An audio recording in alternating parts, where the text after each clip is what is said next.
able to hear us now? Yo. Hey, everybody. Hey, everybody. Hopefully. Yeah. Is my mic working? Hopefully? I think so. Yeah. I think they can Looks like see it us is. too. Okay. So. Sweet. All right, cool. Sorry for my appearance, everybody. It's been a long night. Oh, yeah. Right. I was up. I said, I have to go to sleep at midnight. I cannot. I'm going to be totally, and I made it till like 12:10, 12:15. And I was like, all right, I'm out. Gotta go to bed. All right, we're 2 minutes in. 9 backers, $2,100 so far. Holy smokes, everybody! Thank wow. you. Okay, now it just jumped again. Oh yeah. Right, I mean, here looking over at the numbers at this point, it's just always it goes fast. Thank you guys so much. And we've got everything happening all at once. We've got Discord going off, we've got emails going off, we've got social medias going off. Bear with us if for some reason all of a sudden we stop talking just to answer something on Discord. Yep. If you're brand new to Oracle RPG, definitely go to the campaign page. There'll be a link in the description below. Sign up for the playtest. The playtest has been going so well. The feedback has been amazing, and it's been super fun to see people's creations and stuff. So definitely go and do that. If you want to try it out before you pledge, just in case you're not sure what it's all about. Oh my goodness, we're 3 minutes in and we're at $4,000. Yep. Funding goal is 5,000 5K for the initial. Oh my goodness. We're close. We're close. All right. Wow. Yeah. Huge. Let's see. Let me move this over here and How respond you to doing, people on Clever? Thank you. Discord. Thanks for stopping in. Hope you're doing good. We are so excited. It's so fun. Yeah. It's such a fun app to use. So. Yeah. Yeah. Interestingly enough, on Kickstarter, if you go for the $300 pledge, you don't have to add anything to it. Unfortunately, we can't restrict who can see and not see add-ons through Kickstarter. Yet another feature I wish that they would add that I've been bugging them about for years. Oh, sure. Let's see. We can't not show add-ons.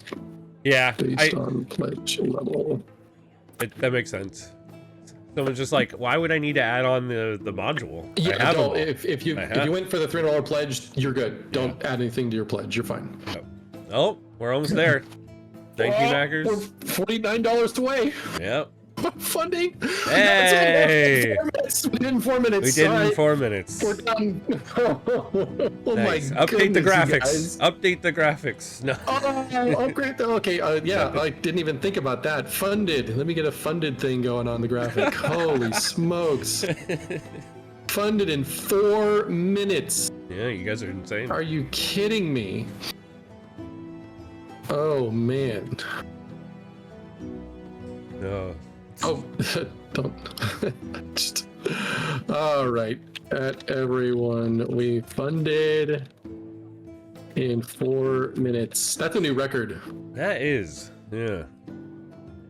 Here, something we can do while we're sitting here, we can watch the video. Greetings, adventurers. Yeah, let's go ahead. My name is I'll stop Chris, talking. and I have been playing tabletop role-playing games for over 25 years. What I've learned in that time is that the best adventures require passion, inspiration, and creativity. For years, my team and I have been publishing exceptional tools to spark your imagination and bring your worlds to life. Now it's time to take it to the next level.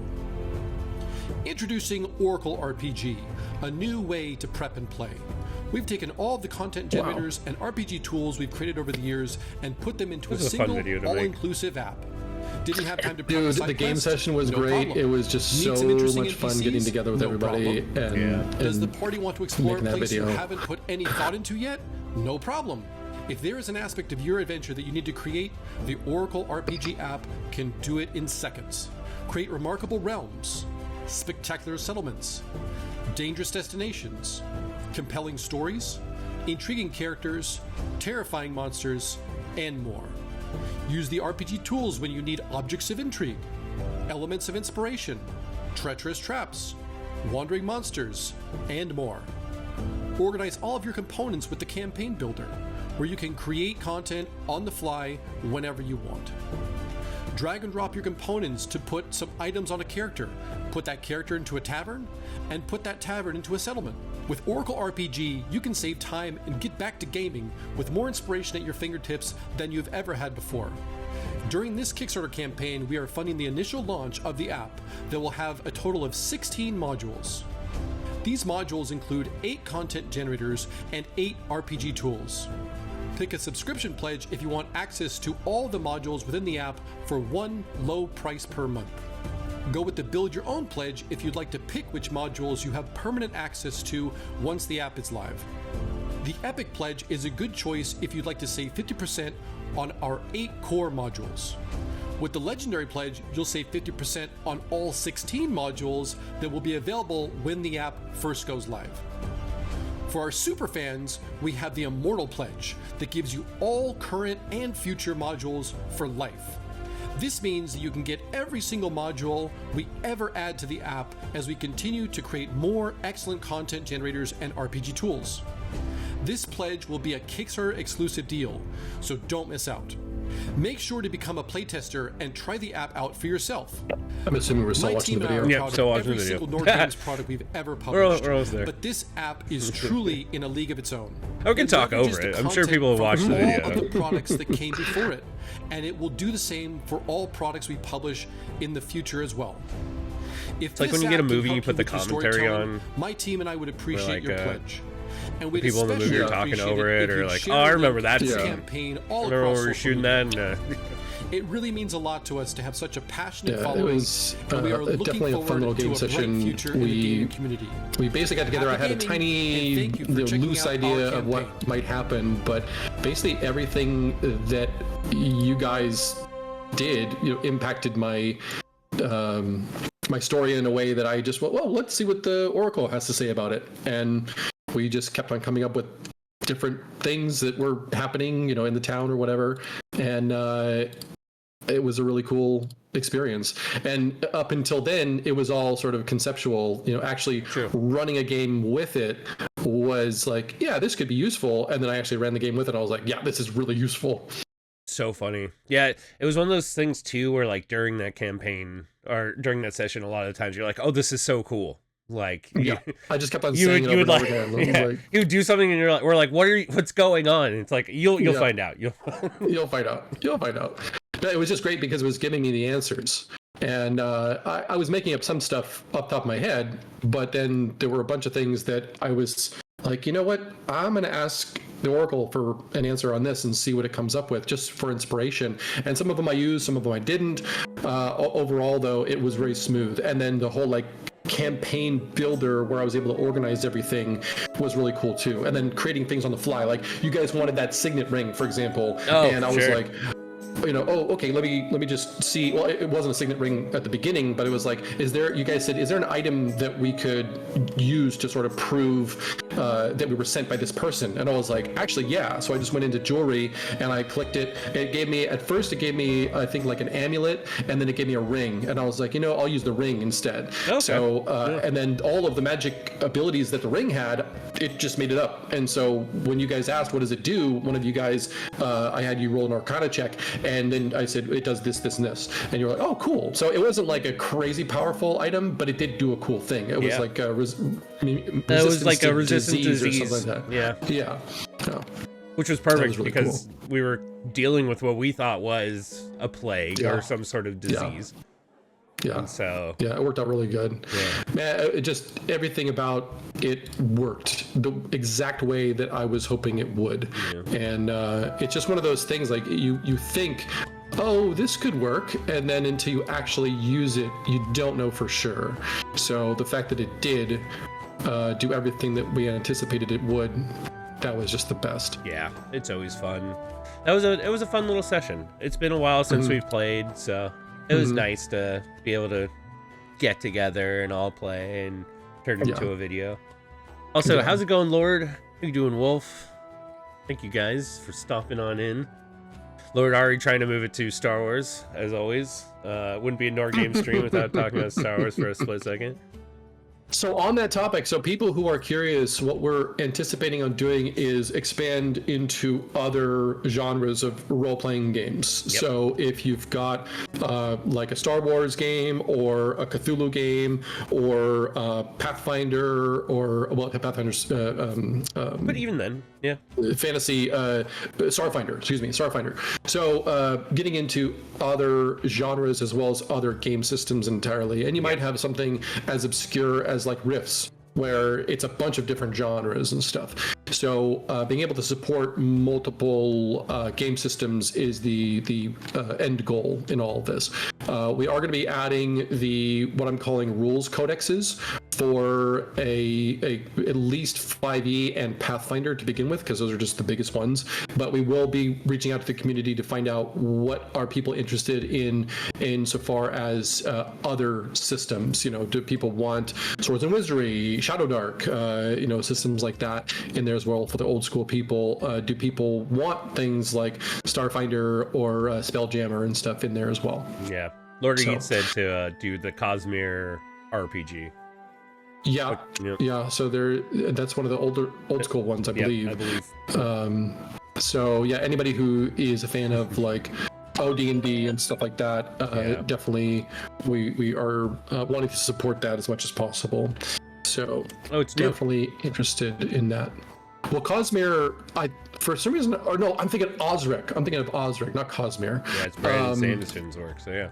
Yes, definitely want to talk with the folks at Brandon Sanderson's operation, because that would be amazing to support their game system.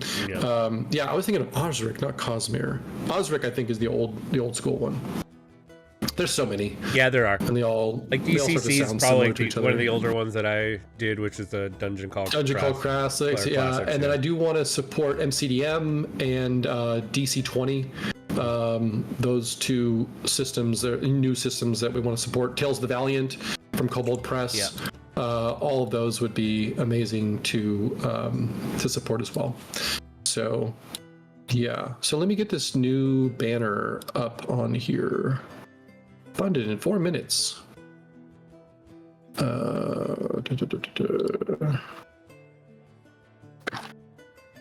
you guys were quick. Okay. Thank you. Yeah. Your support's insane.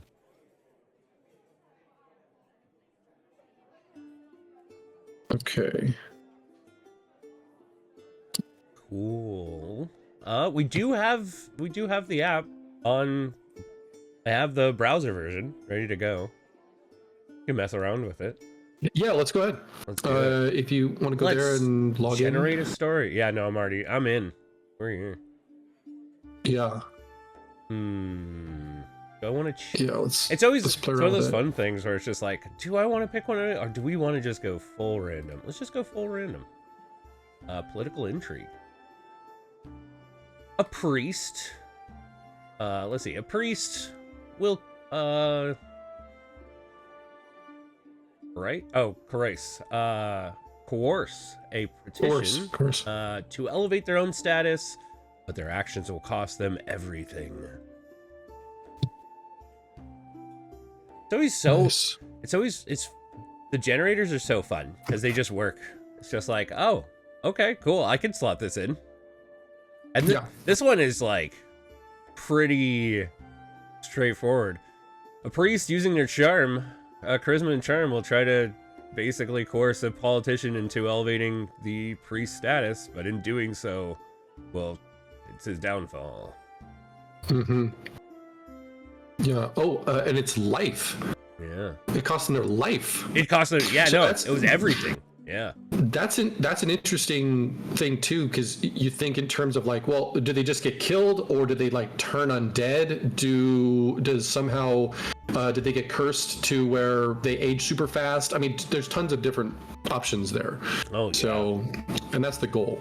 Give you as many options as possible that are specific to that. It's funny, I tell people all the time, we try to aim for this sweet spot of versatility and detail, where there's as much detail as possible, but it has to also still be not generic, but like broad enough in its detail. Yeah, it has to be flexible to be versatile. Yeah. So yeah, like you have to have enough of both of those things. So you got that detail and versatility, and they are sort of competing with each other constantly. But if you graph those out, where those intersect is where we always want to have our products. Yep.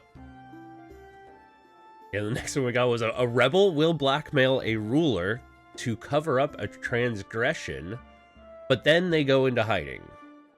Okay. Which is kind of interesting. That works very well as well. And so you can use basically any component of your campaign as the jumping off point. And in this case, Bear just happens to be using story as the jumping off point, but you could use an item as the jumping off point instead, if you wanted to do that. Lots of different options there. Wow, we're at 15,000 already. 15,700. Let's say we wanted to make a settlement. Yeah. Random. Let me choose is working, by the way. So if you do want to pick and choose, you could do that as well. Settlement, let me choose. Yeah, the nice thing about this too is it's like, oh, we want to choose, let's say, the settlement type. So we want a let's say we want a capital, but then we want to randomize the rest of this. We can come in and randomize the rest. Recovering. Ooh, that's interesting. Yeah. Recovering from a crisis. All right, let's see. So this is a capital. Oh, we can. Oh, and it's got a time-shifted quarter. That could be related to the crisis. Oh, that could be.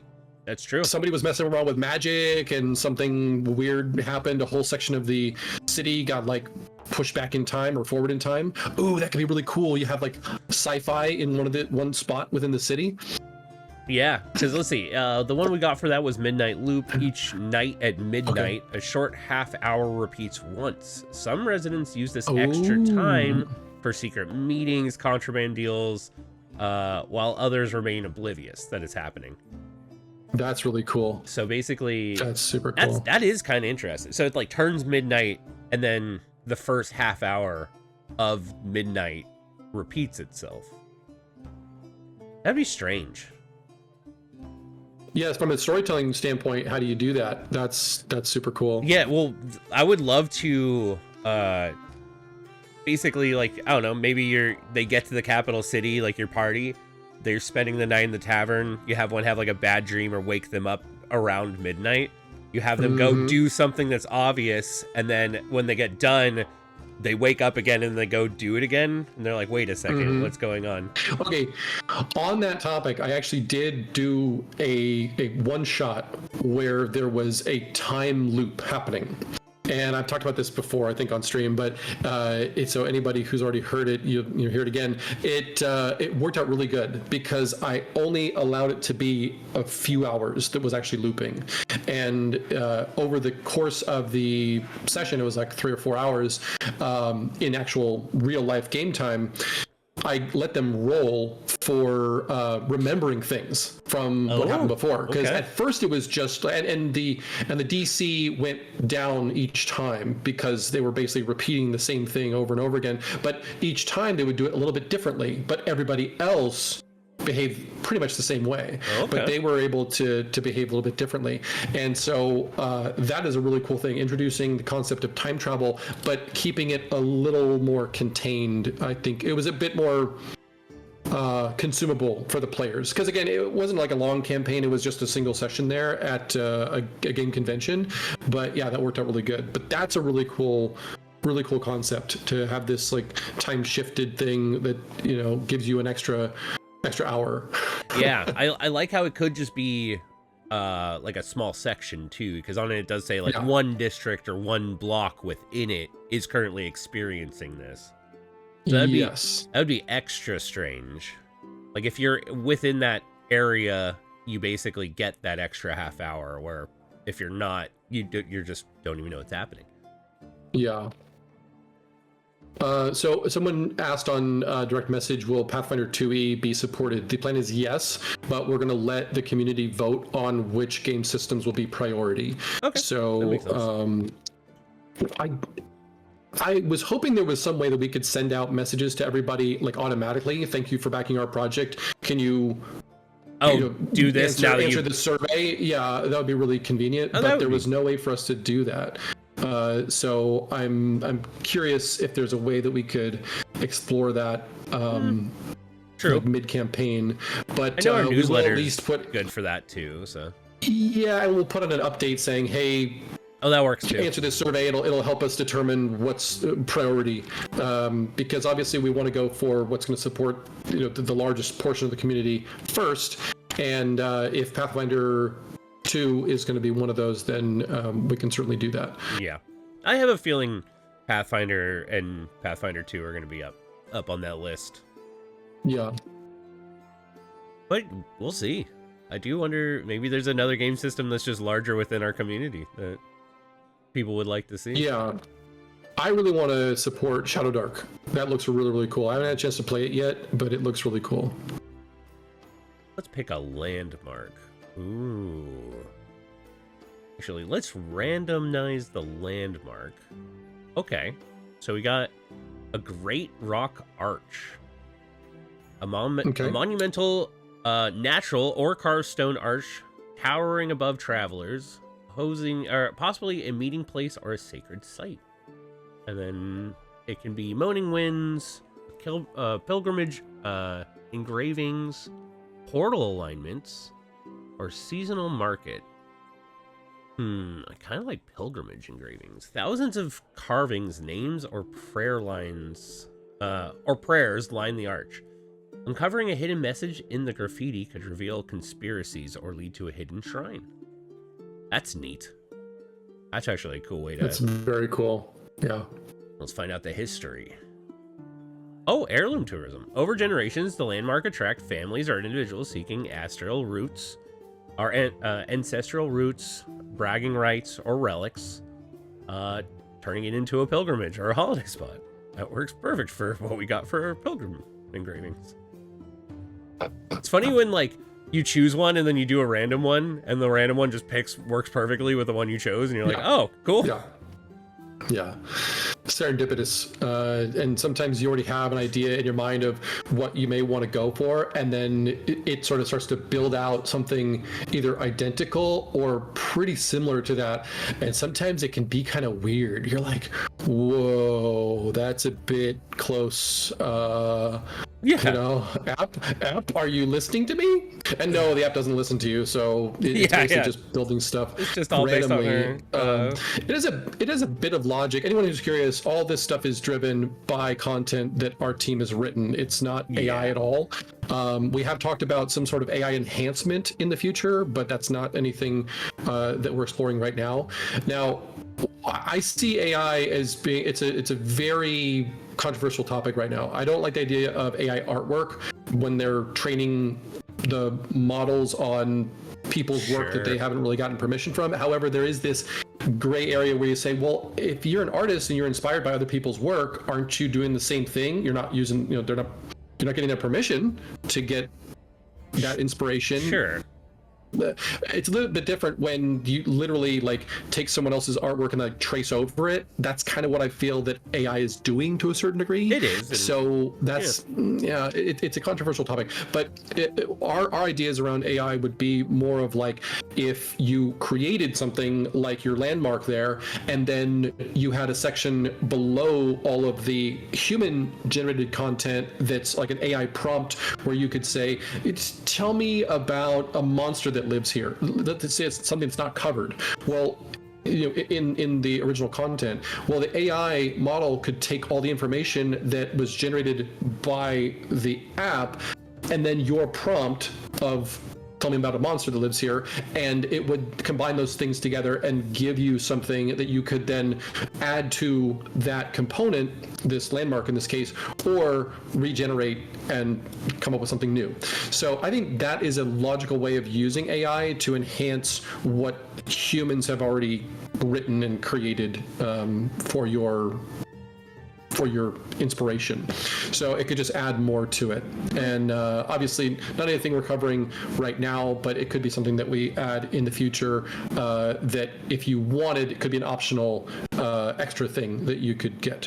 But as far as right now, it's not something that we're integrating, but we do have it in our mind that we might integrate it in the future. But of course, if we do that, it has to be done right. It can't just be, like artwork, for example. I don't think we'll ever put anything in there that is like the way that AI art actually works right now. I think that content is the better thing to focus on. Yeah. Because our imagination is by far the best thing for visualizing, what things look like and whatnot. And as far as artwork, what we've done is we've taken all the artwork from all of our products and put it into the app that you can use as inspiration. So all of the different pages, they'll have artwork on them. The campaign generator has artwork you can select to make for your main your thumbnail on your campaign and all that, just to remind you, what's in there. Yeah. And right now, I think there's got to be like 100 pieces of artwork or whatever to select from. So anyway, there's a lot to choose from. But yeah, there won't be any AI to start. It is all just our products and things like that, just brought into an app form.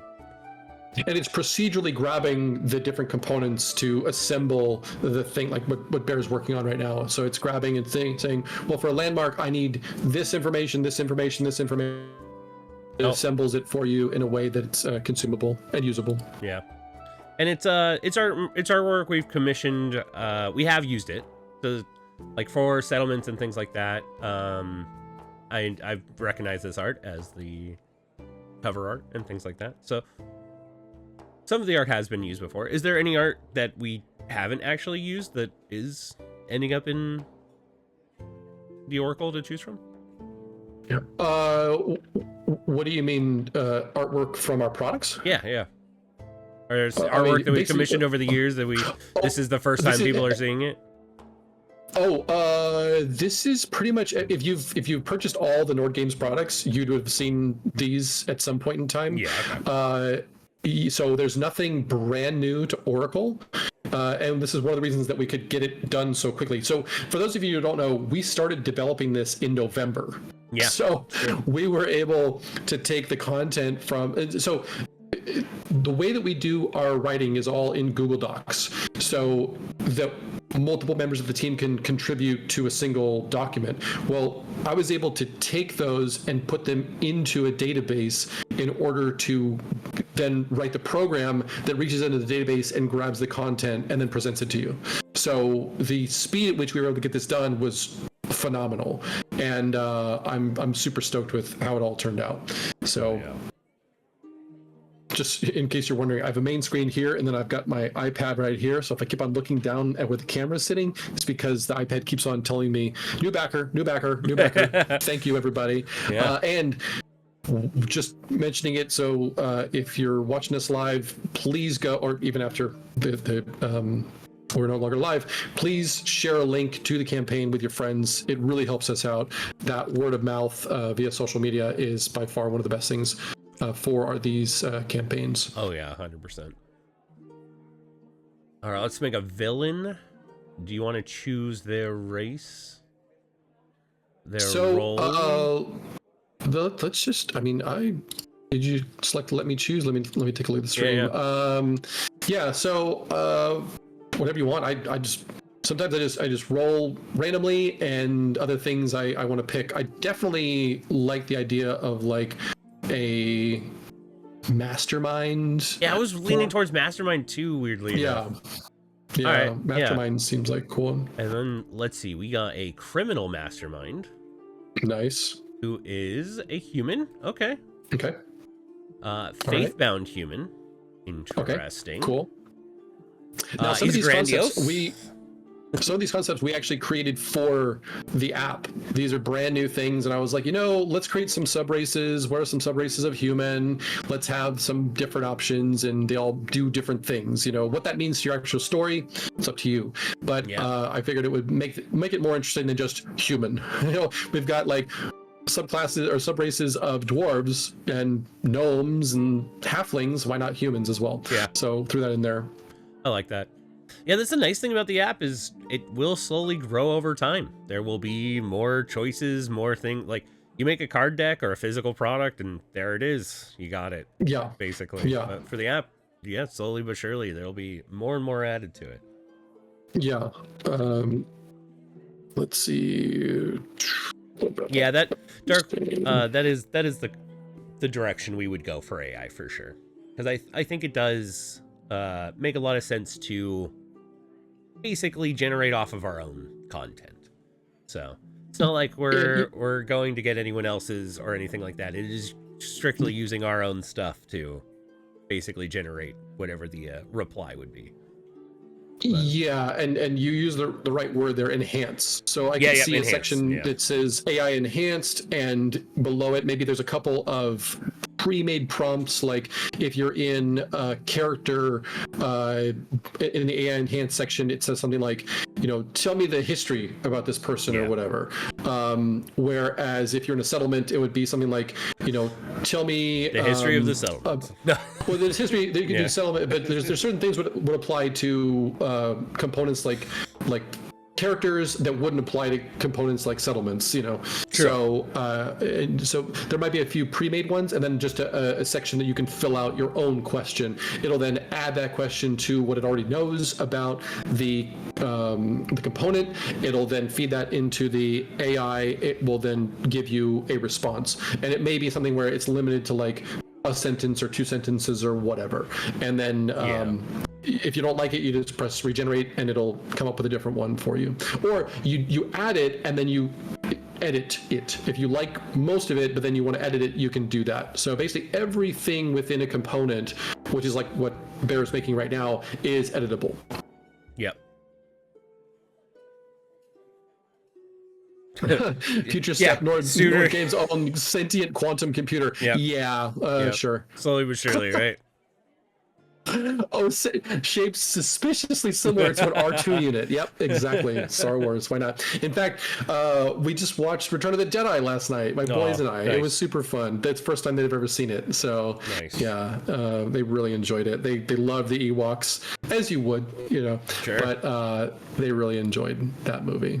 It's a fun one. And agreed. Dirk, that's the goal. Basically have a one-stop shop to do all of your campaign prep, all within the app. It's easy to do. You can use any of the generators. You can make your own content off of this too.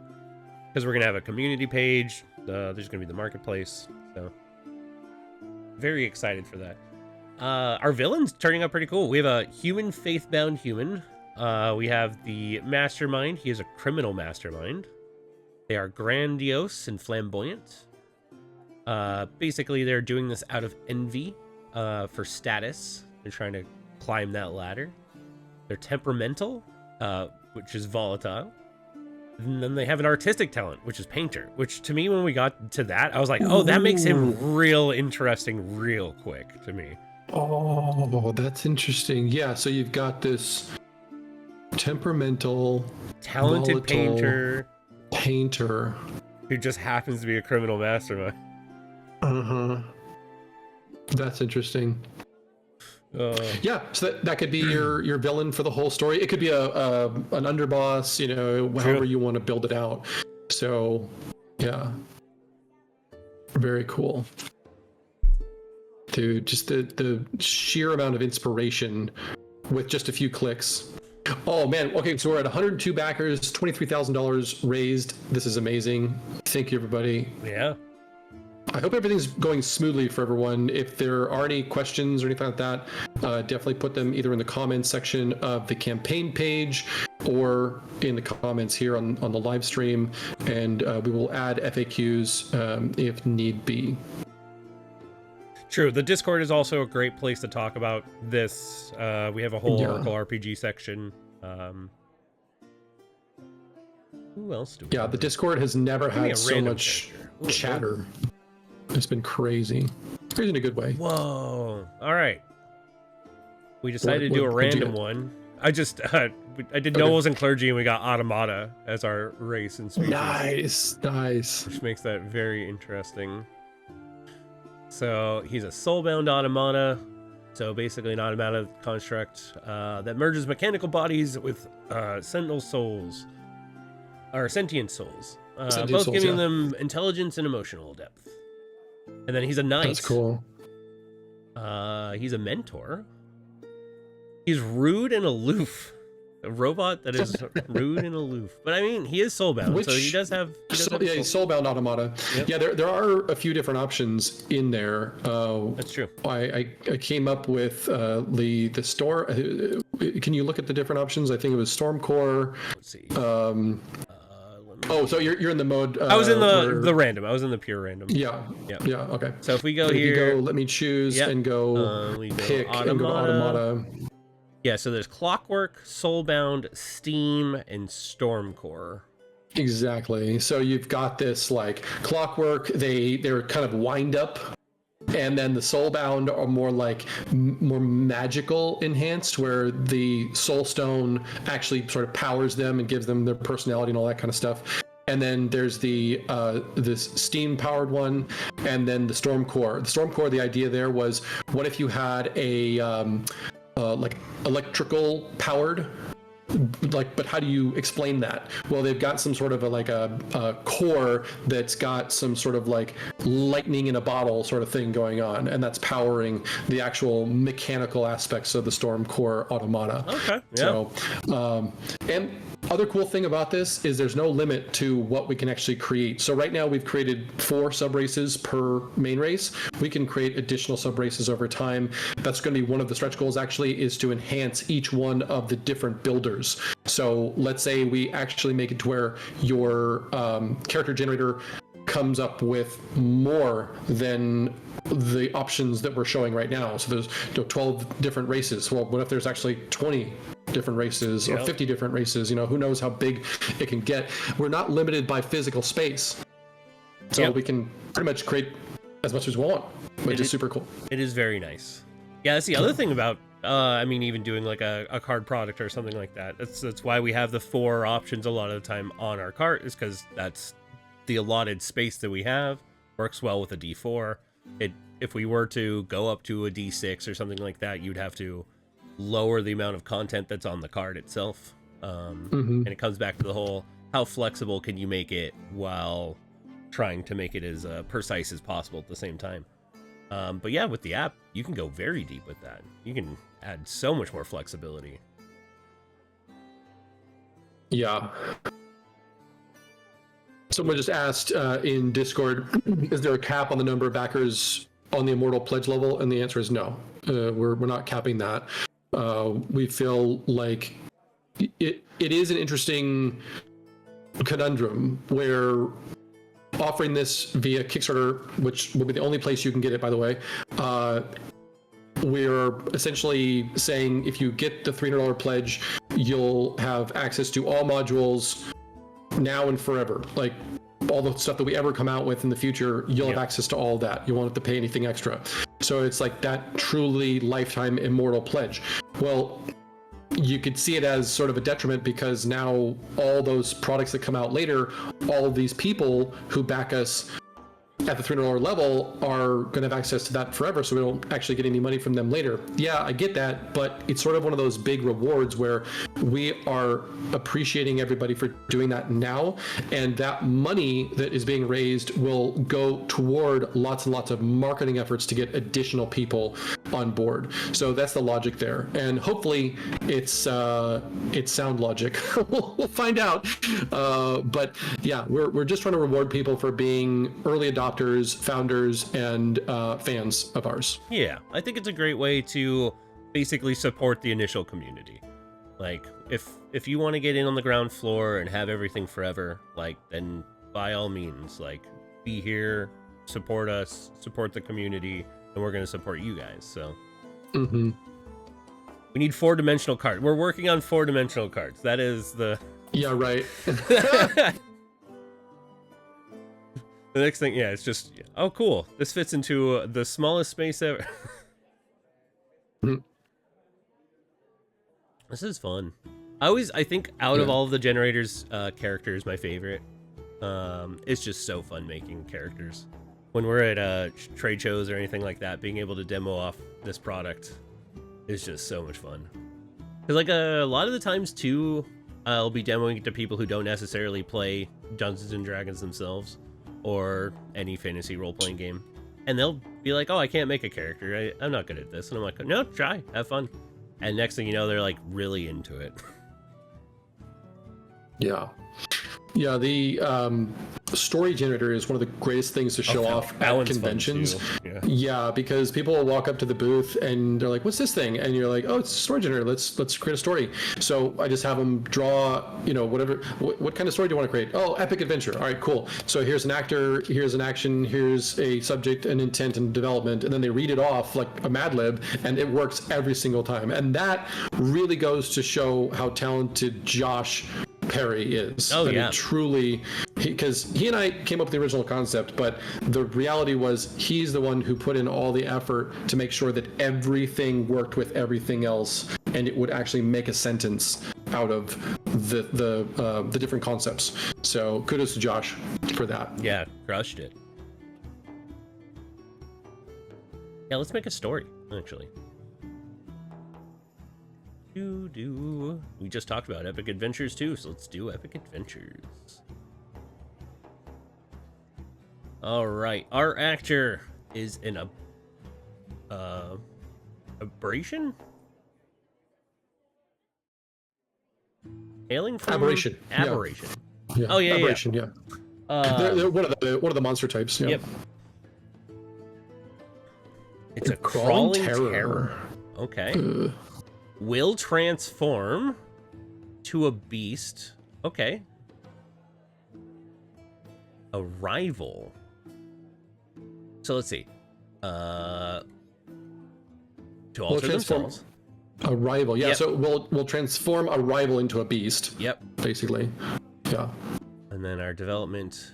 But new information changes their perspective. So we have an aberration. I love it at the top. It puts it. An aberration will transform a rival to alter themselves, but new information changes their perspective. Interesting. That is interesting.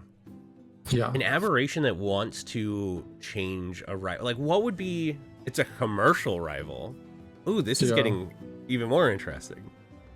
Well, you got to think about, like, okay, now we got the idea of commercial. Like, what are we talking about? Do they have some sort of commercial enterprise, with, Caleb's here. Hey! Caleb. Hi, how's it going? Yo, how For you everyone doing? who doesn't know, Caleb's our developer, and he's been working tirelessly every single night to the point where I'm like, Caleb, go to sleep. But it definitely shows the app is in a great state right now. Real quick, Caleb, what hoops are we jumping through right now to get the playtest on Apple? I had to make some updates and fix some of the bugs that were reported, and then submit it over to Apple so they can review it and get us a external playtest going. Everybody with a web browser can go to oraclerpg.com and make an account and use it, and it'll be fairly similar to the experience you'll get on the phone. But the one thing about the phone that's super cool is you can do it anywhere, and everyone's got their phone on them. It's also, all the graphics and stuff are formatted for the phone. We haven't really fleshed out all the perfect alignments and stuff like that for tablet and web yet. So graphics might look a little weird, but all the same functionality is across all the different platforms. But yeah. Okay, cool. Well, hopefully we'll get that approved soon, and we can get the Apple version out there to the playtesters. Yeah, I took down the video just because I need to reorient us, which is fine. Gotta add so you can see all three of us. We're doing it live. We're doing it live. I don't know. Does Caleb have his camera on? No, but it just changes all of our positions by having it there first. Oh, okay. But yeah, I see you're doing it. Yeah, okay. Nice. Lord's asking if you support the Rebels or Imperials. Oh yeah, Caleb, you gotta choose, because Lord, he's gonna have opinions about it. Yeah. Definitely the dark side. For sure. Okay. Yeah. Oh my God! No! Well, you're on our side. Sweet. I'm glad there's another one of us, and you're not. Yeah, Lord. He's a dark Lord will sider accept for you sure. now. Lord will. Yeah. You just got like 100 points. Oh, Good. Yes. The dark side of the Force. Let it flow through you. That's so funny. Oh my god. Why, Lord? Why do you do this to me? It's so fun. I'm a rebel, like, all the way. Or scum and villainy, I suppose. Yeah, or scum, yeah. Lord and I have many long debates, fruitless ultimately, but many long debates about the subject. The sooner you will turn. Moving on. That's so funny. Yeah. Oh my god, so funny. Okay, I'm answering a few things over here real quick. Yep, I'm just making contracts and bounties. All right, cool. A celebrity will hire you to neutralize a monstrosity to reclaim their treasure, but the whole ordeal is staged.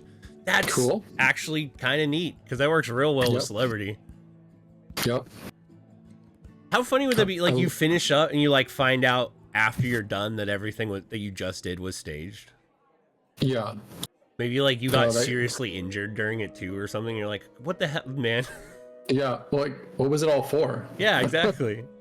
It was all we were shooting nothing. a commercial. All right. Oh, it was an inside job. Yeah, the actor is responsible for the transgression.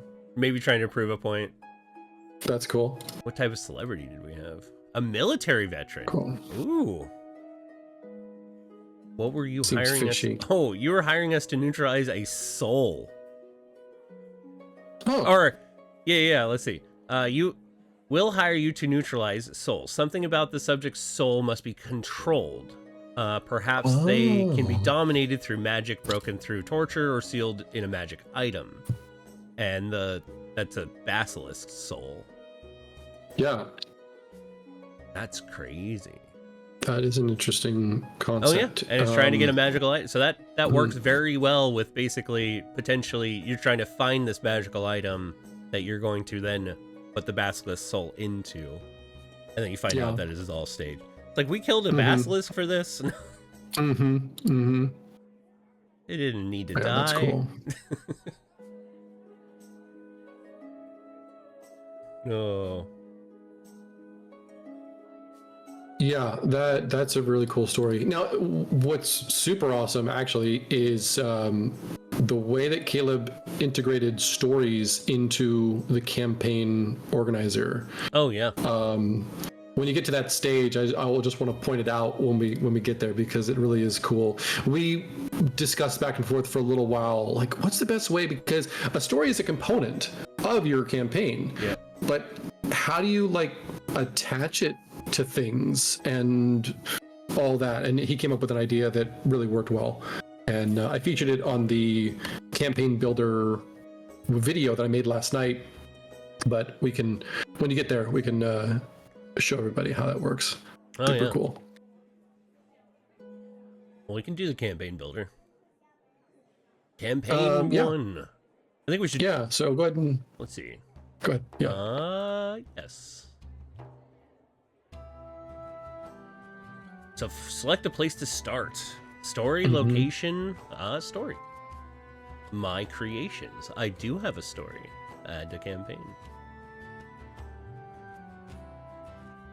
Yeah, I just love that you can come over and grab the things that you've made and bring them on over. Or just create new stuff.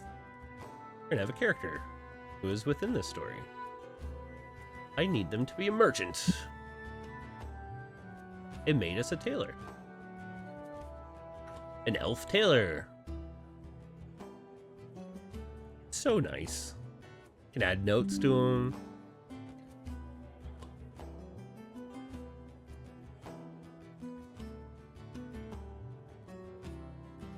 Add a location. We need a settlement.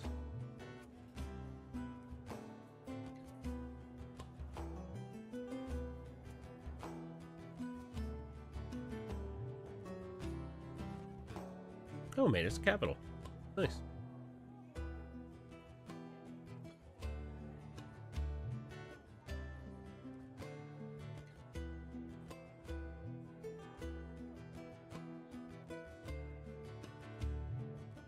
I just like that you basically got your campaign builder and everything just all in one place. So, like, a lot of the times I feel like when I'm trying to come up and make like a campaign or a one-shot before using Oracle app, it was a lot of different things I would have to open or go through or break out, and now it's just all in one place, and it is so nice.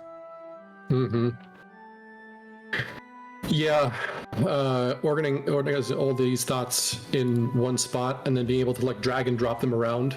Yep. Yeah. In fact, what's super funny about that is the way that happened. I was actually driving over to GameStop, I think it was.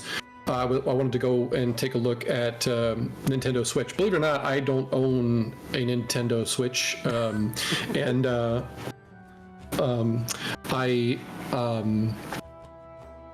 I went over there to take a look at them, and then I heard that the new one was coming out soon and all that stuff. So I just wanted to see, look at the details and stuff. And I had a thought as I was driving, and Caleb and I had been going back and forth via Discord or whatever, talking about how do we organize all the elements of the campaign. And then I thought, what if you had one interface where you could organize the thoughts in a hierarchy? And so your realms would be like the highest level of the hierarchy, and then you could put settlements and stuff inside the realms, and then you could put points of interest inside the settlements, and then you could put people inside the settlements or points of interest, and then you could put items, anywhere you want. So an item could be like out in a realm. It could also be in a settlement or some sort of location. So or a person, and so or a monster. So the thought process led me to visualize this nested list basically, and then I called Caleb and said, what if we do this? And he said, that's actually totally doable. Let me try something out. And within like an hour, he sent me a prototype of it, like a video of the prototype, and said, would this work? And I said, actually, yeah, that looks great. And then we refined it from there, and then came up with the 5 different component types, and well, bang, you've got everything you need.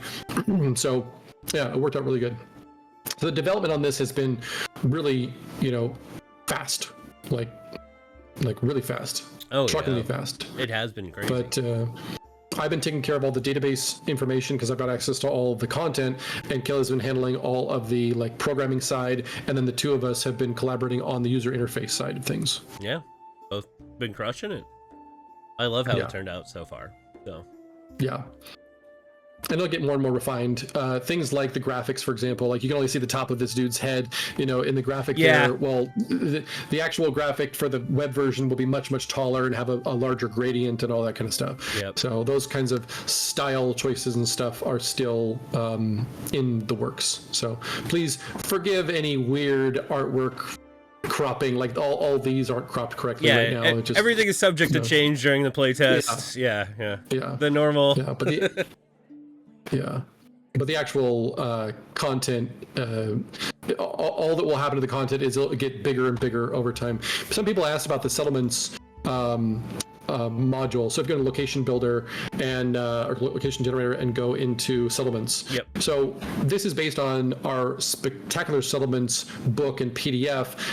Right now it's very abbreviated. The actual version and the final version will have many, many, many more attributes, if you will, to each part of the settlement. So we just put 5 in here for right now as a proof of concept. Yeah. So the actual version will have much, much more going on than these 5 here. I like that. Yeah.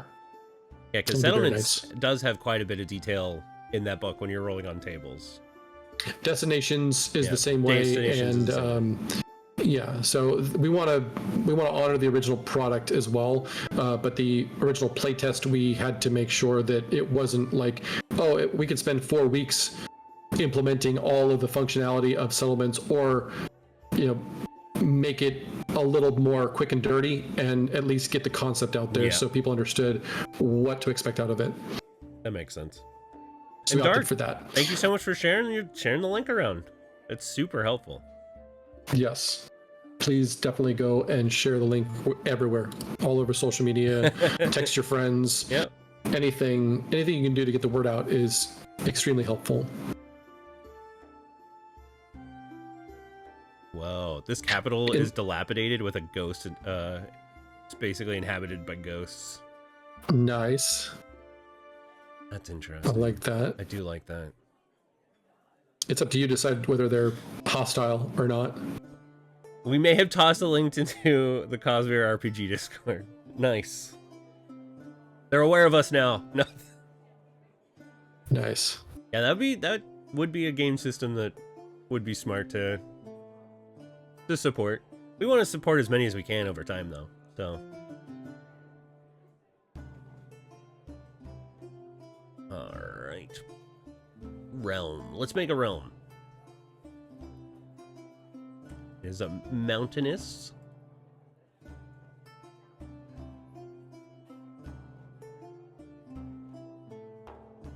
All right.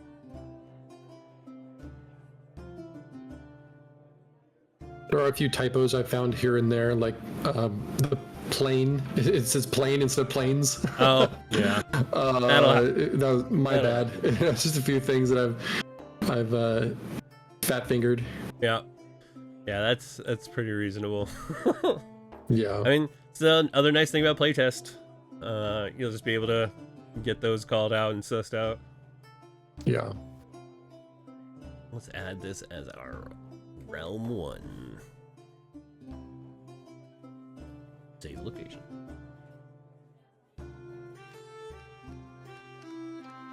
Let's make a destination. It's just fun, because they just work.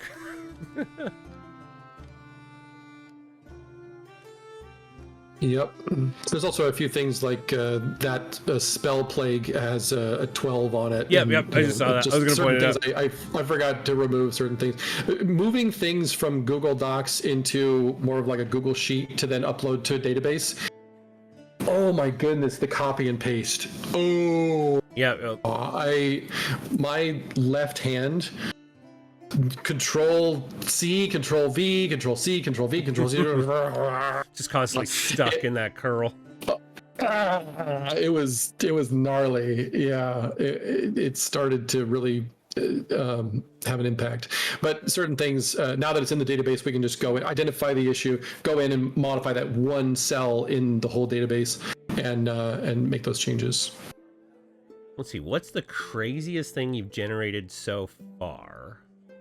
The craziest thing, I mean, they're all really unique. That's the part that's really very, very cool about the generators, is that just on their face, each generator has something like 250 million combinations. Yeah. And that's before your own interpretation or any notes that you make on top of the component that you created. So, I mean, there's lots of interesting combinations of things that can be created, but I would say it's hard to like lock down a single thing, but at the same time, I can get pretty much anything that I do need very, very quickly. Either I have no idea, like the players are walking into a settlement and I have no idea anything about the settlement, so I just hit random and it makes it, or I say, I already know that I want a village and I want that village to be like a mining town and stuff, like, or a mining village. So like I have that already in my mind. I can find those things when I'm generating it, and then the rest of it I can make random. So that's, I think, the most powerful thing about it. Oh yeah. But I would say just go and test it out for yourself and see what you can come up with. I think the one that always sticks out in my mind as far as things that I've generated before, I don't even think I was the one that generated this, but it was a witch that was using bats as transportation for goods. Just because of how like everything that we pulled, that's just how it lined up. And I wouldn't have come up with that character before, like out of nowhere. Yeah. Like a night courier, that's just their whole, there's like a niche spot for transportation, but very successful with it. And Dark, yes, that you can, like that military hero that we made, you can save them and then you can insert them anywhere in the campaign builder. Let's say you know that they're in a certain settlement, you can add items to them.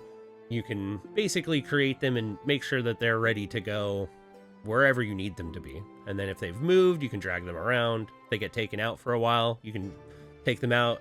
Since you have them saved, you can put them back in whenever you need to. We're coming up on $30,000 raised in 1 hour. Wow. This is amazing, everybody. Caleb, how you doing over there? Our silent partner over there probably working on the app right now as we speak. I think he's muted. Yeah, that would be correct. That would be correct. I'm trying to get stuff sorted out here so I can get a new build pushed up for folks to start testing. Nice. Okay. No worries. You don't have to be as entertaining as me and Bear. I just wanted to make sure people knew who you were. Who's this Technesis guy who's in the Discord? Oh. $30,000. There we go. Nice. Just about 1 hour in. That's so cool. All right. I have no idea where this is going to go. I'm going to go get lunch. It's been fun, you guys. Yeah, dude, I had a banana. I kind of skipped the rest of breakfast just because I was getting a bunch of stuff ready. Yeah. But, man, this is amazing. We've done a lot of campaigns. This is definitely one of the fastest, I think. Maybe? I think so. It's hard. They kind of a blur now. They kind of blur together. I'm not gonna lie either. It is funny to think the more you run, the more it just is like, oh, that's right. Especially like these times where you're like, how fast did it fund? Like exactly what did we do? That part it doesn't stick with you as hardcore as you'd think it would. Yeah, this is maybe the fastest we've ever funded. I want to say it is. I want to say 4 minutes is right there with the fastest that we did. Yeah, which is amazing. Thank you everybody for backing our project. This is truly amazing. Yeah, that is the conundrum, is trying to figure out, do you go epic or do you go immortal? Yeah, so and keep in mind that 16 modules is just the starting point. Yep. I imagine that within not too long of a time frame we'll actually have way more modules than what we're showing right now. Yeah. And getting access to all of those things, and these would all be like Nord Games creations, the kinds of things that we already have as physical products or PDFs and stuff like that. We integrate those into the app as its own module. So, go ahead. I think the big thing that would sway me is that this is a Kickstarter exclusive for Immortal. So basically, after Kickstarter, Immortal is going away. So if you have any semblance of potentially wanting it, then it's probably the best call to go for it. Yeah, and the reason we're doing that is we really just want to reward our Kickstarter backers. We don't want it to be something. Yeah, they're founders. I mean, you guys will all be. You'll get a little badge attached to your account and everything, so people can see that you are our founding member, and you were there from the very beginning. So I hope people appreciate that. I think it's pretty cool. So what will be available after this will be more like all in for now, as in like get all the modules that are currently available, but if more of them come out, then people that are buying it through the app, for example, it'll be more like an epic or legendary pledge, where you get a discount. You get a discount, for getting all of them, but you're not going to get it like for, you'll get those ones for life, but you won't get all the modules that ever come out for life. Yeah. So I think that's reasonable. I think that makes sense. Yeah, and this app could end up with thousands of dollars worth of modules by the time we're done. Yeah, and done is also a relative term. I don't ever see us being done. Yeah, because I really think that this kind of technology is sort of the future of role-playing games, and the fact that you can now use this at your table, it somewhat replaces your Dungeon Master screen and all of your books and stuff like that too. It definitely can. I think for the DMs that travel a lot, it's amazing. Like, so for me and things like that, I usually don't end up playing either like in front of everybody or things like that. A lot of my stuff's done online, and so just having this now as my tool that I can just use on my computer is great. Yeah. It's also having a one-stop shop is great. Like that's my biggest selling point on all this. Like a lot of the apps you see do part of what this does. It's not, it's like, oh, you have a campaign builder, or these are generators, or this is like kind of all over the place, where this is just everything all in one place and it all works together. Yeah.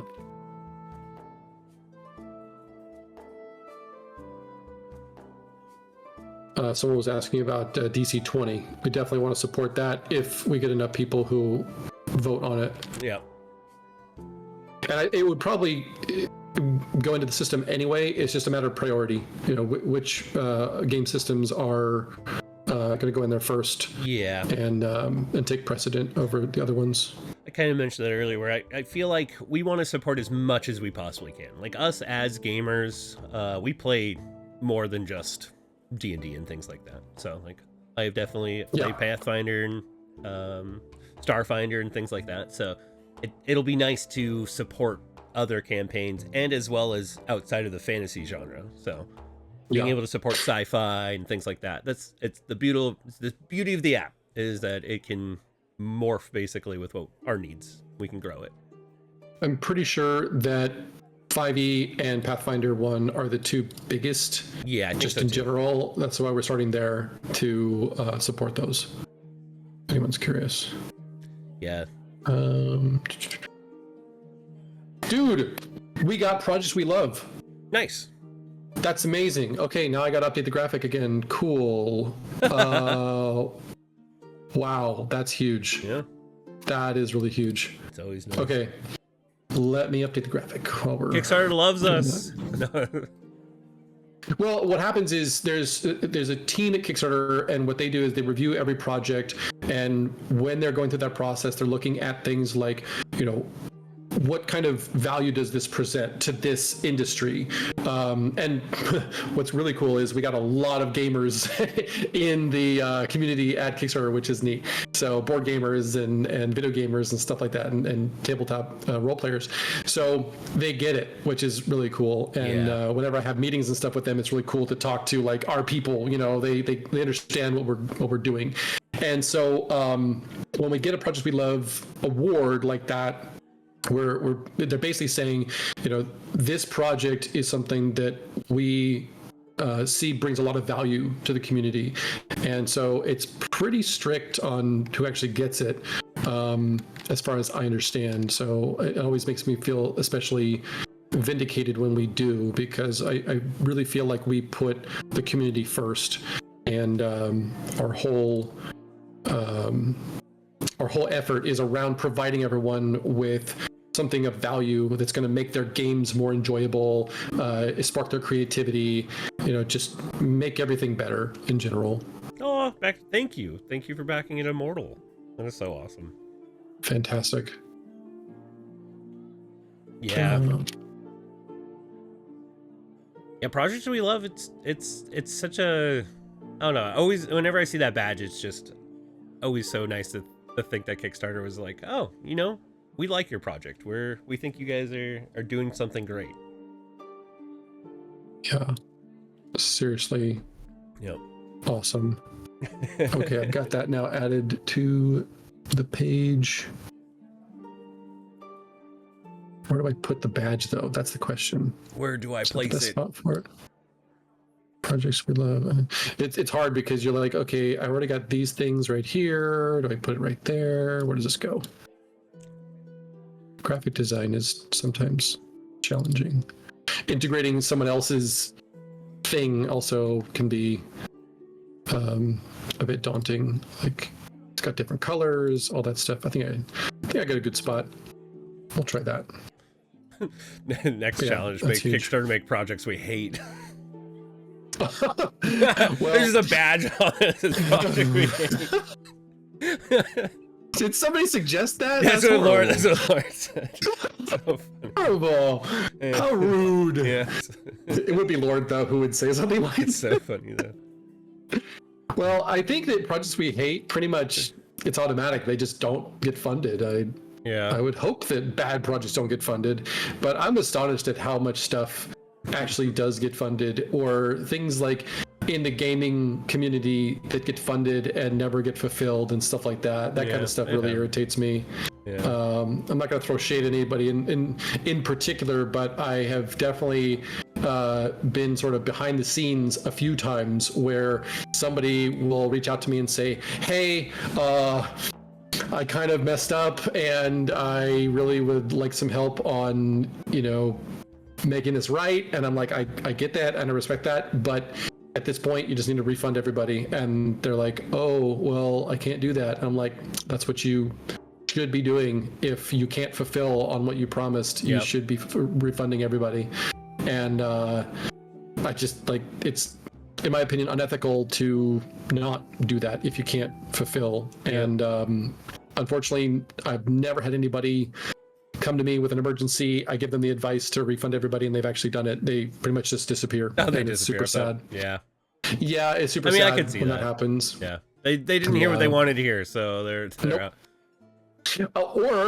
And this is getting a little bit dramatic, or they want Nord Games to take over the project and pay for producing the thing, and I'm always like, no.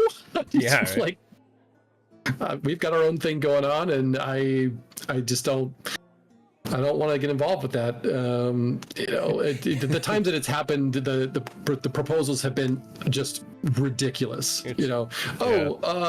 You can pay for all of it, and then you can keep the inventory that's left over. And I'm like, no. Yeah, that seems like a bad idea. That doesn't seem like a win for me.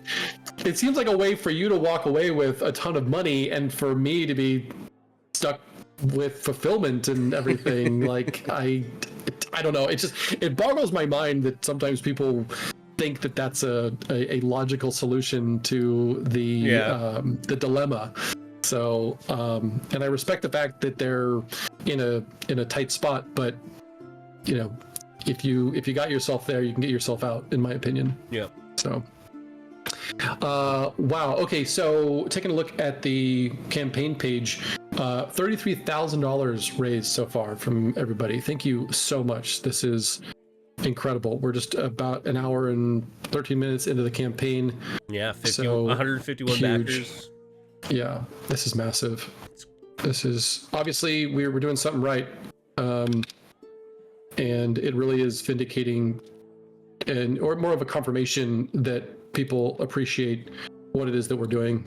And I really appreciate that, everybody who's backing our project and sharing the link with everybody on the interwebs. Hopefully we get a lot of people also enjoying the app, and definitely let them know about the playtest, because having the playtest available to everybody, I think, is going to be huge, just to make sure people can try before they buy and they understand what it is that they're getting into.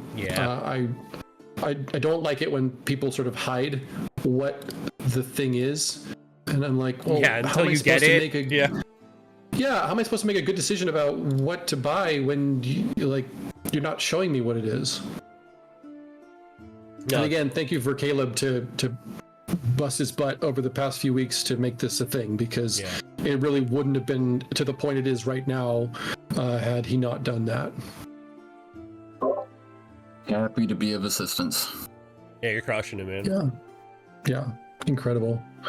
Just reading the comments real quick. Yeah, John was looking for something that was like the story engine deck or something like that, but like in app form. And yep, you found it. Yeah. So that's an interesting thing. So the story engine is a very cool product for anybody who's curious about that. Yeah.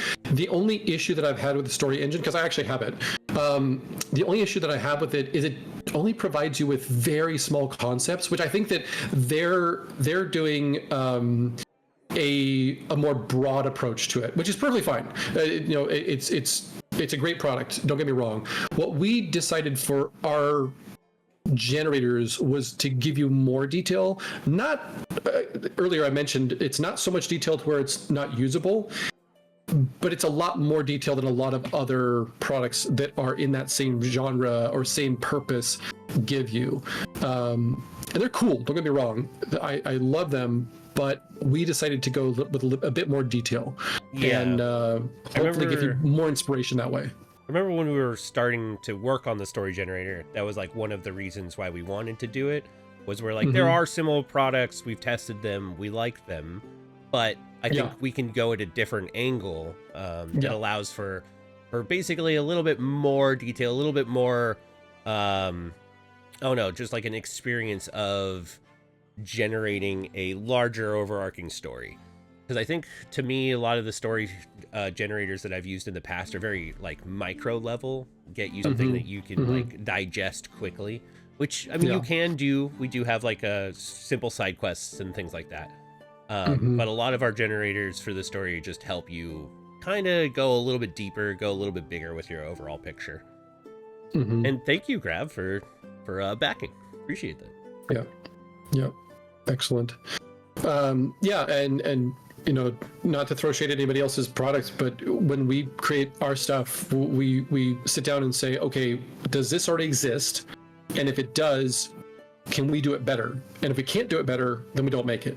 And we recommend that other thing that does do it and does it better than we could make it. Yeah. So, and that's happened a lot. There's plenty of products out there where we thought, could this be done better? And we really did a deep dive into it and determined, no, we can't. This is great. Leave it at that. And there's no reason to create competition where none is really necessary. And if all you're going to do is replicate other people's thing, like, what's the point? Yeah. If you're trying to just copy other people, it's not so good. When you try to improve upon a concept, it's much, much better. And it's to the benefit of the entire community. Yeah, no, definitely agree. I'm going to get into the Discord comments real quick. That works, yeah. If anyone else has any questions or anything, just let us know. You made a miniature bedpost from the Magic Item Compendium? Does that just like fold out into a bed? I will say I just made a weapon, and there are throwing knives that explode on impact.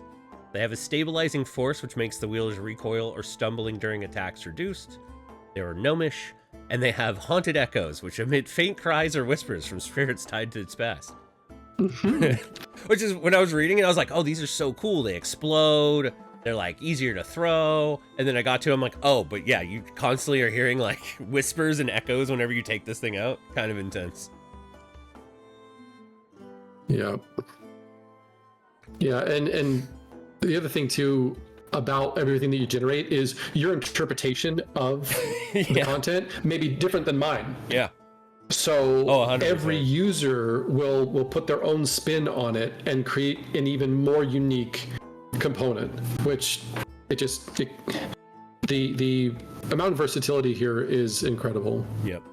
And Grav, no AI in this project. This is all based off of generators that our writers have made over the years, and they're just basically distilling them into an app form. So it's just it's a lot of our writers just hard effort figuring out rollable tables, all that good stuff, figuring out what works. We talked about how Josh with the story generator basically hunkered down and made sure that all of our outcomes would work together and everything like that. Yeah, Josh, and the story generator was the first in that whole series. So then the character and monster generator had the same approach to it. So no matter what combination it is, it always works. Yep. All right, cool. So now we should see the Projects We Love badge on the banner. Right. I'll need to rethink it a little bit. Is it getting crowded? Put it there. No, it is. Crowded. It is getting crowded. Yeah. I guess you could put it in the bottom left, but then you have like the thing in the upper left, the thing in the upper right, the thing in the bottom left. I know, it's getting a little crowded. Now I do have a few other options for like how to display the app and everything, but this one I definitely like the most of all of them. Yeah. It's super cool. It brings out some other components from the app and whatnot. So we'll see as we move forward. It's fine right there for right now, but we might move it somewhere else. Luckily you can do that on the fly, which is cool. Oh yeah, I know, that's the nice thing. You can just update it whenever you need. Yeah. Can we make a shopkeeper? Yeah, I can make a shopkeeper. Yeah, go for it. I'll make a shopkeeper as you go for it. Let's see. Oh, you want me to choose? No, it sounded like you wanted to say something. Oh, okay, yeah. Yeah, let's go ahead and get into the campaign builder a little bit and start to create some content and show how we can organize it and all that. Sure. So we will add our merchant. So let's see. We have a merchant of treasures, and we will generate. He is a dwarf. He's a sky dwarf. His personality is argumentative. He is contrary. He is wealthy. He's selling bulk. Oh, interesting.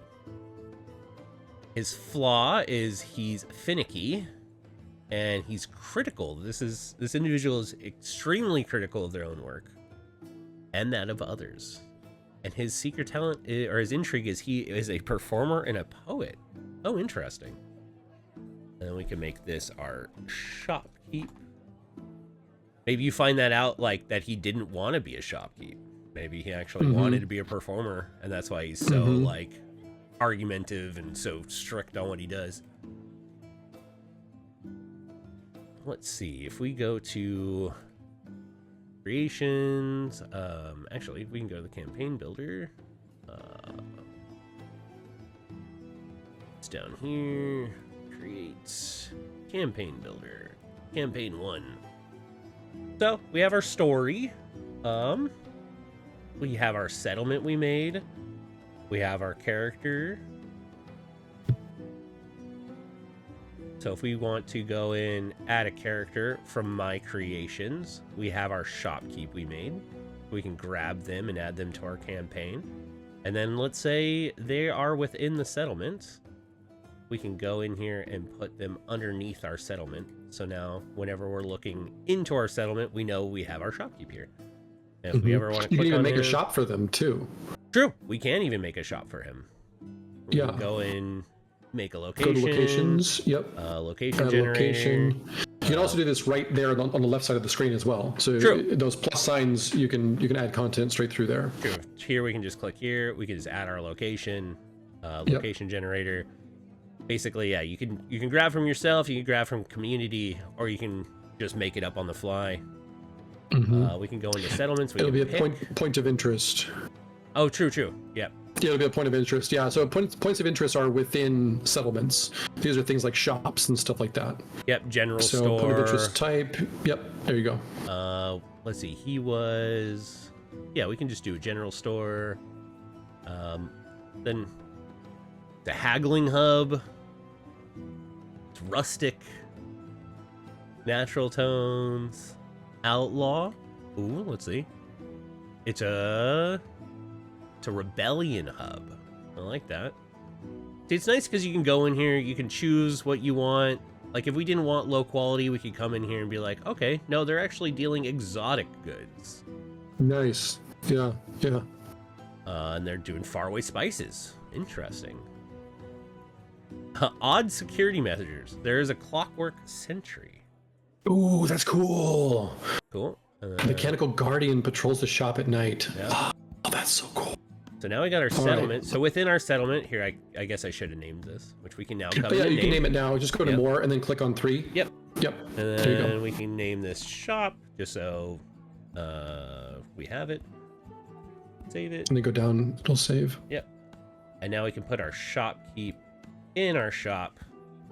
And our shop is within our settlement. Yep. So now within our settlement. There you go. Yeah. Cool. Yep. So within our settlement, we have our shop, and then our shopkeep is within there.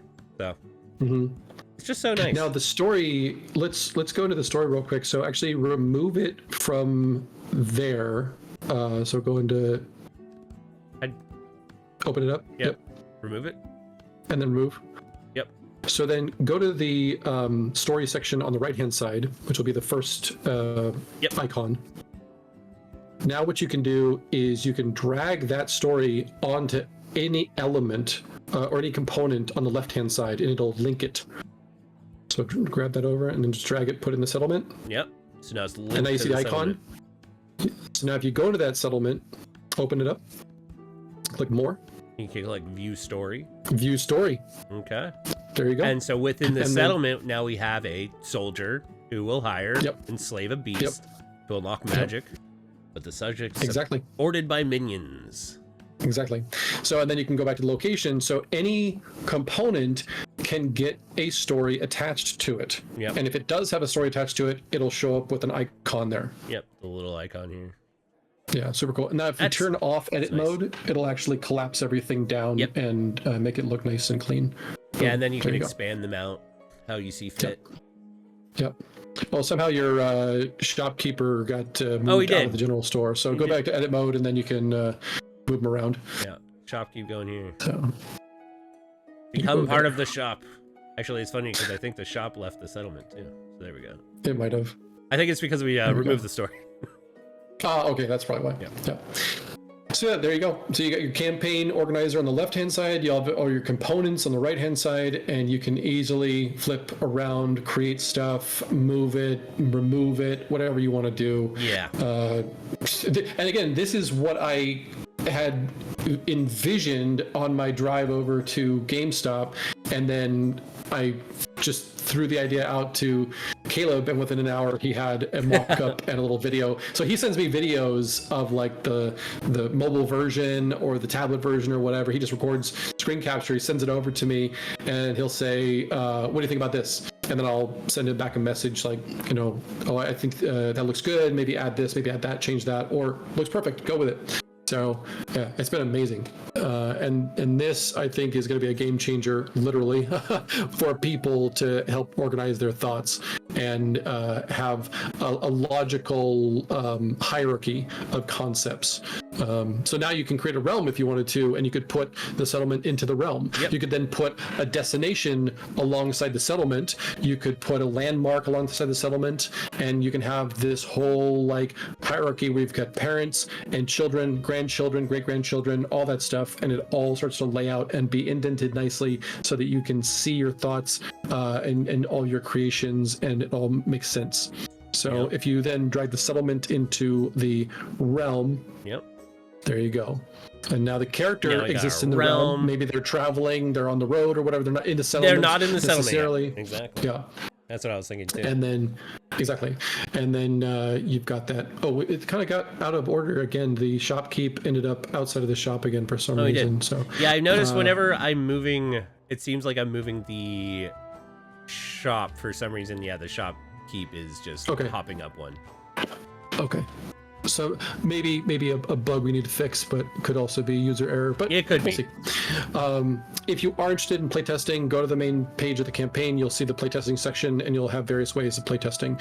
We're using the web version right now. I've noticed a few little quirky things between the web version and the app version on the phone and on the tablet. So working out all of the kinks there. But more playtesting is always going to be welcome to make sure that we're on the right track here. Yeah.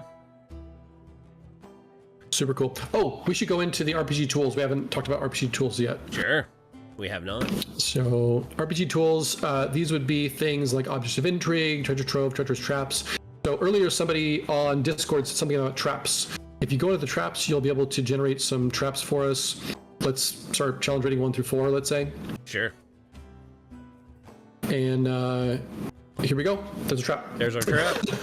This is for 5e, but we will also have a version. If you go into your settings, in your profile settings in the future, you'll be able to select your game system. And then anything that has rules attached to it will be displayed with the appropriate rules for your game system that you've determined in your profile. So there you go. And if you want a new trap, just hit the button and you can get a new trap. Like, I don't want that trap. I want this trap. Yep. Also, Caleb, I'm noticing that the favorites option is not on the traps right now, so that'll need to be added there. Yeah, I think I removed that because we didn't have it doing anything at that time, so took it off for a little bit. Yeah, right now it's the favorites is not a thing. Saving is a thing, but favorites is not a thing. But we will have that back on with version 1. Yep.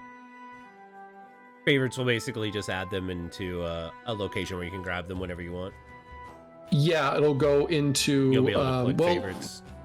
Yeah, I think what's going to happen is we're going to have a favorite section and a creation section. So when you click on favorites, it'll show all of your favorites, which you can add, or excuse me, you can remove if you're done with them. The idea here is, let's say that you create a trap that you really like, or you find a trap you really like. You can then go into your campaign builder, and in a dungeon, let's say, you can add that trap in there. So it'll be a way that you can very quickly find the content that you've favorited as part of your adventure.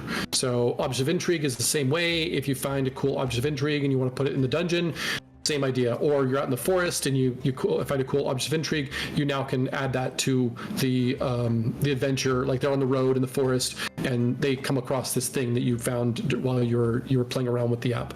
So you can also use it on the fly. Obviously, totally usable on the fly. Yep. But let's say that you want to do a little bit of prep beforehand. You can very quickly add that. And then treasure trove is the same idea. I defeat this monster in its lair. I now have this treasure trove. I like this outcome the best. So I'll add that to the adventure. Yeah, exactly.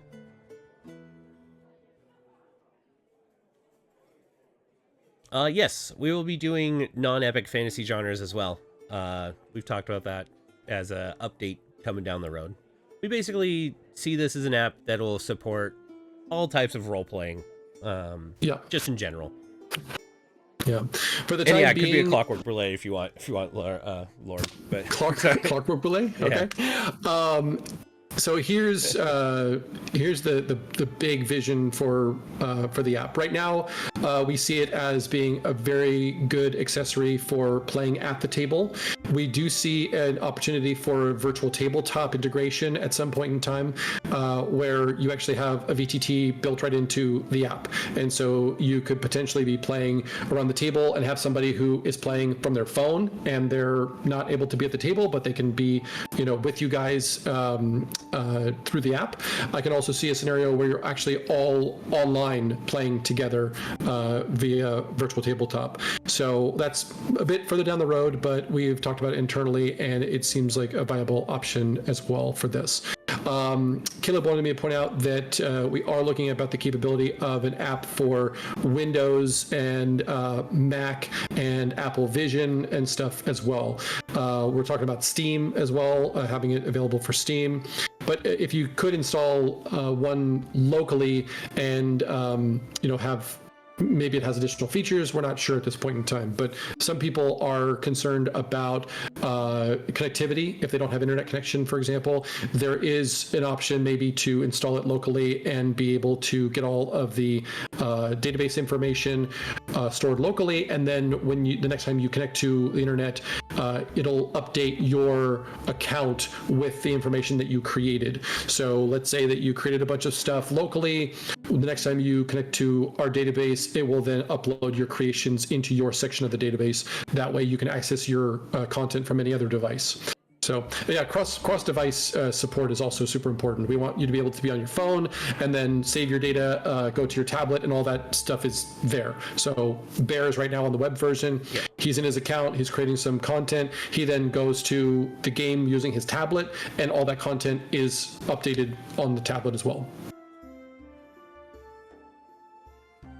Let's see, we have a question in our Discord about the system support. Any plans to add system-specific details like stat blocks to monsters, or suggested actual mechanical effects for the aspects of created magical items? Yes. So yes. The answer is yes. What we're planning on doing is when a codex comes into the app, for example, if we get the 5th edition SRD integrated into the app, yes, when you create a character, all of that character's stat block and that kind of stuff will be fully fleshed out in that character. So we're basically saying integrating that rules codex then brings in all that functionality into it. So And they'll all be different stretch goals.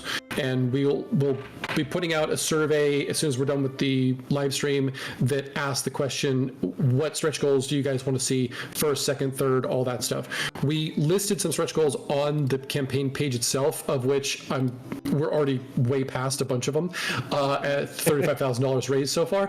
But what we want to find out is what are people's ideas as far as like priority on some of these.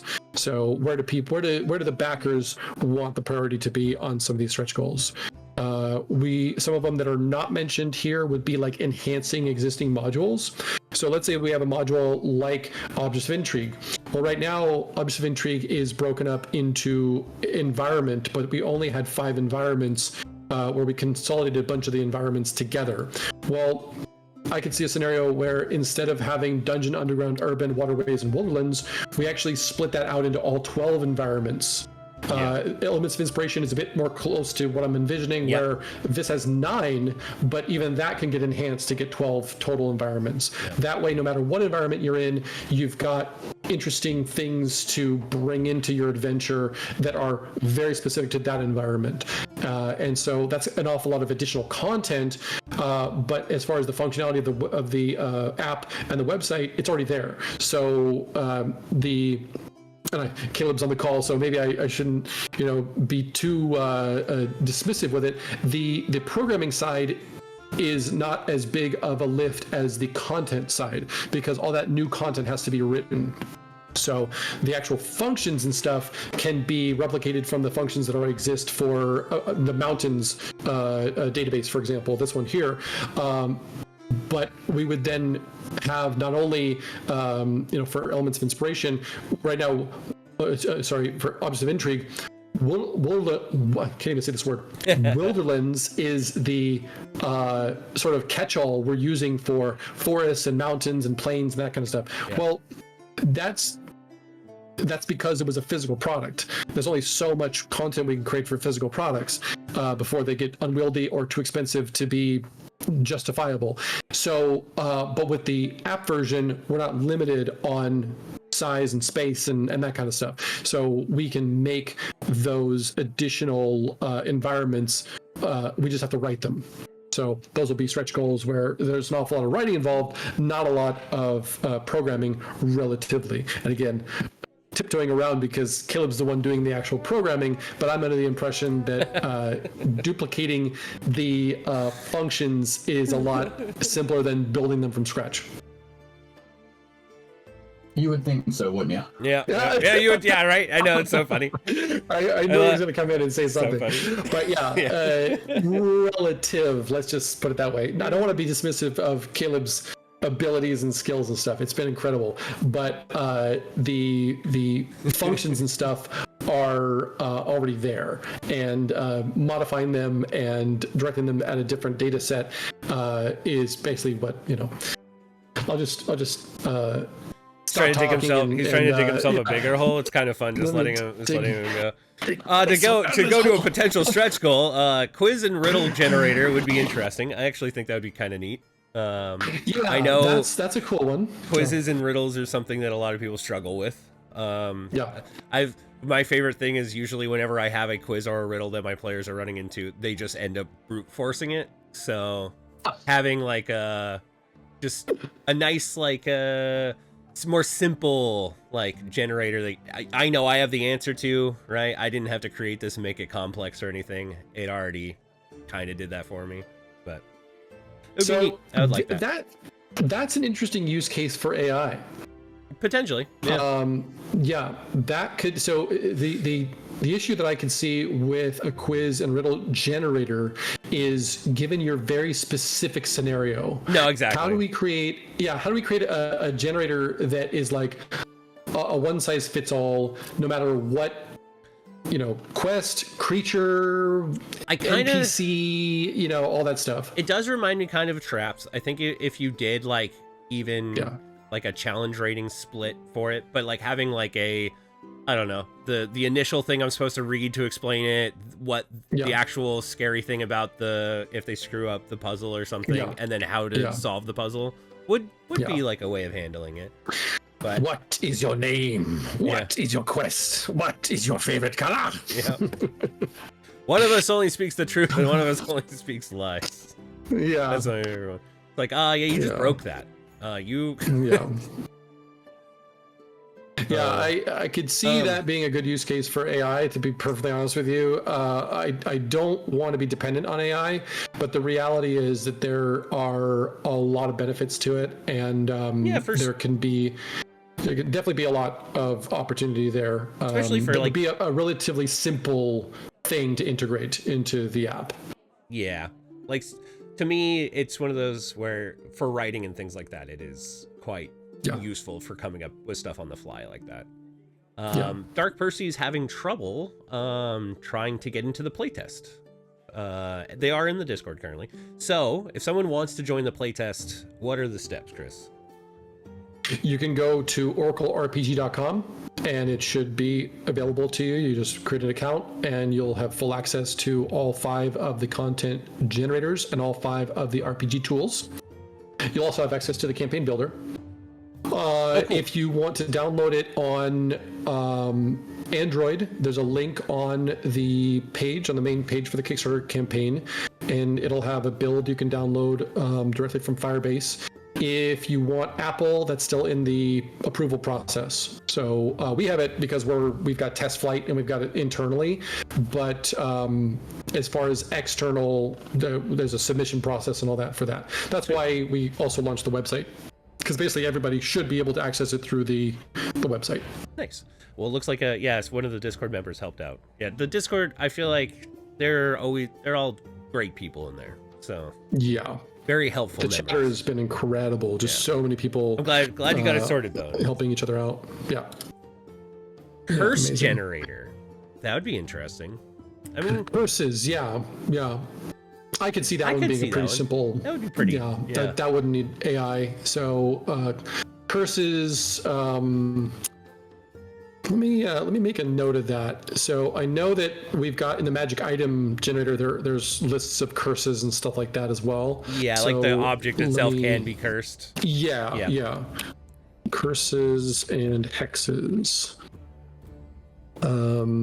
If you thanks for the suggestion on that. If you have a character or landmark that you created outside of the app, will you be able to add it to this?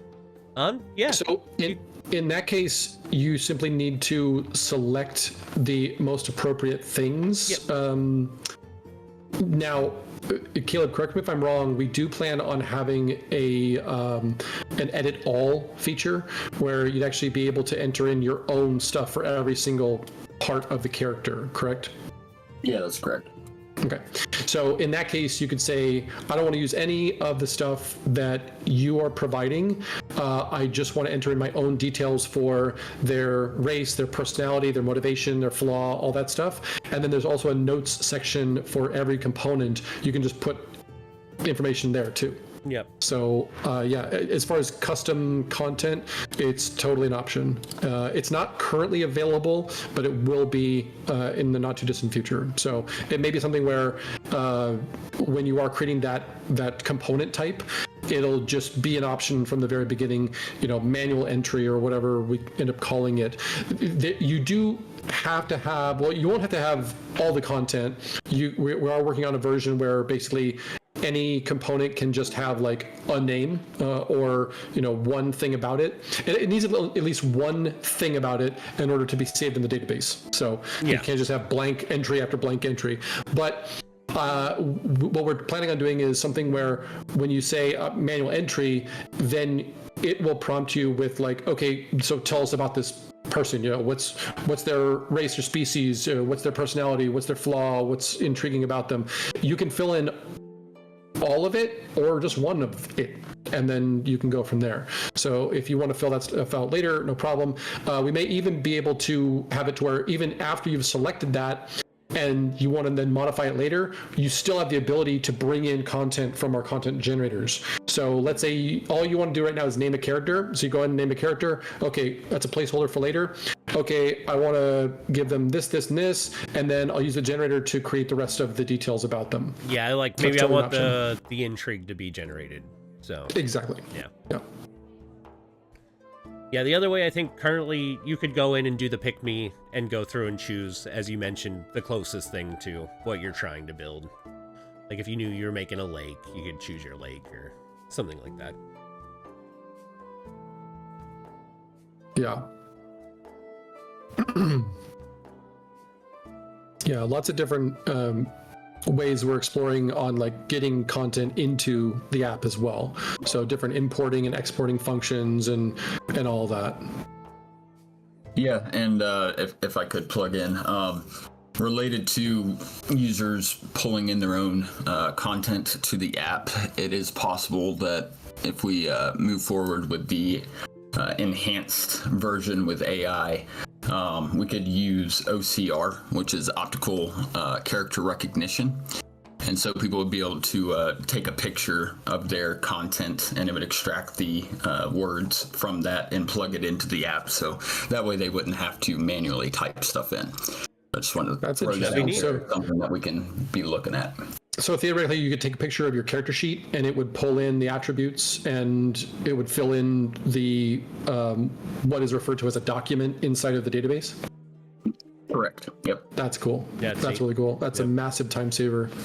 Yeah, that'd be huge. Additionally, you could do things like, let's say you want a custom monster, and you see a monster in one of the various books out there, and you're like, I'll use this as a jumping off point. You could take a photo of the stat block, and then the AI could interpolate, I think is the right word for that.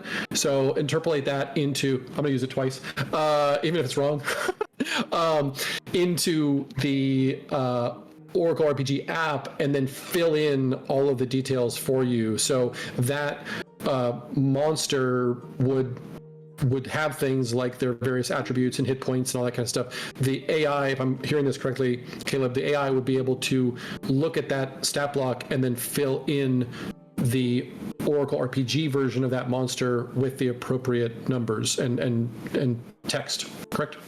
Yeah, Okay. That's correct. It would make it super easy for people bringing their content into the app, especially if they have a lot of content and they don't feel like typing it all out. So that would be huge. Yeah, I could see that a time saver for sure. Yeah, that'd be massive.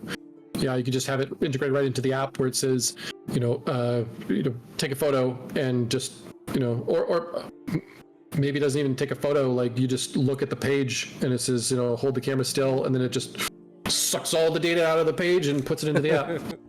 So that'd be incredible. Now there is a certain like legality and stuff like that there that would have to stay as your creation, basically. So it's not something that would then be available through a module and stuff like that. All of our modules, we're building our own stuff. It has to be our own stuff from scratch. Rules like open gaming rules and stuff like that, like the SRD, those are just text, and anything like any stat blocks that they provided are totally open for anybody to use, so it's a little bit different. But anything that you pull into your campaign and whatnot, we'll have to look at the legalities around IP and infringement and stuff like that to make sure that we're not somehow enabling users to break the law. But we'll have to look into that a little bit further. But yeah, that's a totally another great use case for AI. It's just speeds up the process of importing. Would be amazing. Very cool. So we're coming up on the 2-hour mark. Let's start to wrap things up, and we'll I was gonna say, anyone who has questions, throw those in. We do have let's see. Does the settlement generator have a tool for filling in random interesting NPCs?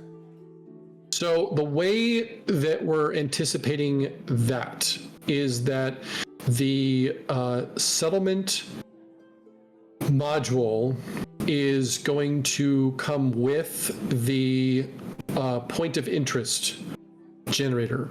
So everything that you can get in Spectacular Settlements, you'll be able to get as part of the settlement generator module. And the idea here is, because you also have to think about like how to logically make it not overwhelming.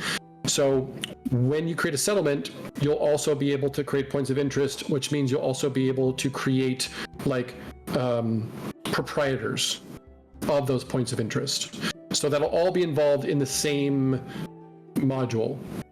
And that way you've got a logical, step-by-step process in creating that.